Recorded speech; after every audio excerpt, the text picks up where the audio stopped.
Silchar news 24 এ আপনাদেরকে স্বাগতম জানাই। আজ হলো 29 জুলাই মঙ্গলবার। আজকের কয়েকটি বিশেষ গুরুত্বপূর্ণ খবর নিয়ে আসলাম। আজকের প্রথম খবরটি হলো রাজ্যে প্রচন্ড গরমের মধ্যে বিদ্যুতের সমস্যা লেগেই রয়েছে। বরাক উপত্যকা সহ রাজ্যের বিভিন্ন এলাকায় ঘন্টার পর ঘন্টা বিদ্যুৎ না থাকার অভিযোগ রয়েছে। 2014 সনেতে বিজেপির তরফ থেকে গড়ে গড়ে 24 ঘন্টা বিদ্যুতের প্রতিশ্রুতি ও গ্যারান্টি দেওয়া হয়েছিল, কিন্তু প্রচন্ড গরমের মধ্যে বিদ্যুতের সমস্যা নিয়ে রাজ্যবাসীর মধ্যে হাহাকার পরিস্থিতি রয়েছে। আপনাদের এলাকায় বিদ্যুতের সমস্যা কেমন রয়েছে কমেন্টে নিশ্চয়ই জানাবেন। এদিকে ভুয়ো আধার কার্ড নিয়ে হাইলাকান্দিতে রয়েছেন বাংলাদেশি মুসলিমরা, বললেন বিধায়ক কমলাক্ষ দে পুরকাইস্ত। হাইলাকান্দিতে রয়েছেন অনেক বাংলাদেশি মুসলমানেরা। এই সকলেরা পশ্চিমবঙ্গ থেকে ভুয়ো আধার কার্ড নিয়ে এসে হাইলাকান্দিতে অবৈধভাবে দখল করে রয়েছেন। বিষয়টি বিধানসভার অধিবেশনে তুলে ধরে মুখ্যমন্ত্রীর নজরে নিয়ে আসবেন, বললেন বিধায়ক কমলাক্ষ দে পুরকাইস্ত।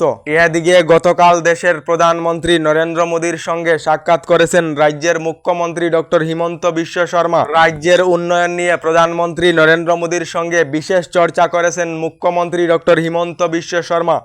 এদিকে আমার প্রাণ দিয়ে দেব, কিন্তু আমার মুখের ভাষা কেড়ে নিতে দেব না। কেন্দ্রীয় সরকারের বিরুদ্ধে ভাষা আন্দোলন আরম্ভ পশ্চিমবঙ্গের মুখ্যমন্ত্রী মমতা ব্যানার্জি। কেন্দ্রীয় সরকার এবং নির্বাচন আয়োগে পশ্চিমবঙ্গতে ভাষা সন্ত্রাসবাদ সৃষ্টি করে এনআরসি রূপায়ণ করিতে চাইছে বলে অভিযোগ মুখ্যমন্ত্রী মমতা ব্যানার্জির। এদিকে আগামীকাল 30 জুলাই আবার 500 কোটি টাকা ঋণ নেবে আসাম সরকার। 7 বছরের জন্য সরকারি বন্ড বন্ধক রেখে রিজার্ভ ব্যাংক থেকে আবার 500 কোটি টাকার ঋণ নেবে আসাম সরকার বলে খবর এসেছে।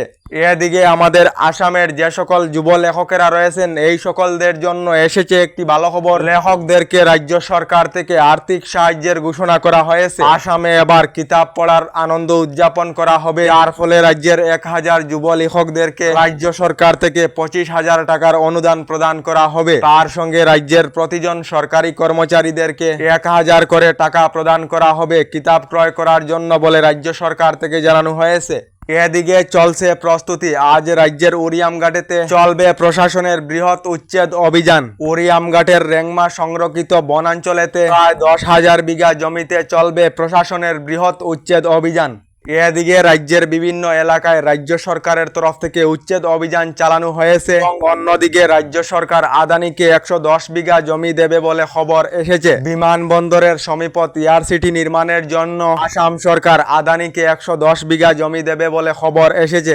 এদিকে স্মার্ট মিটার নিয়ে এসেছে একটি বিশেষ খবর। আপনাদের ঘরেতে স্মার্ট মিটার বসানো হয়েছে নাকি কমেন্টে নিশ্চয় জানাবেন। ঘরেতে স্মার্ট মিটার লাগানো বাধ্যতামূলক নয়। আপনার যদি ইচ্ছা হয় তাহলে স্মার্ট মিটার লাগাতে পারিবেন। বিদ্যুৎ বিভাগের কেহ অথবা অন্য কেহ আপনাদের ঘরেতে জোর জবরদস্তি স্মার্ট মিটার বসাতে পারবে না। আর খবর এসেছে ভারতবর্ষের রাজ্যগুলির মধ্যে স্মার্ট মিটার বসানোর ক্ষেত্রে দ্বিতীয় স্থানেতে রয়েছে আসাম। এখন পর্যন্ত আসামে প্রায় 35,63,147টা স্মার্ট মিটার স্থাপন করা হয়েছে বলে খবর এসেছে।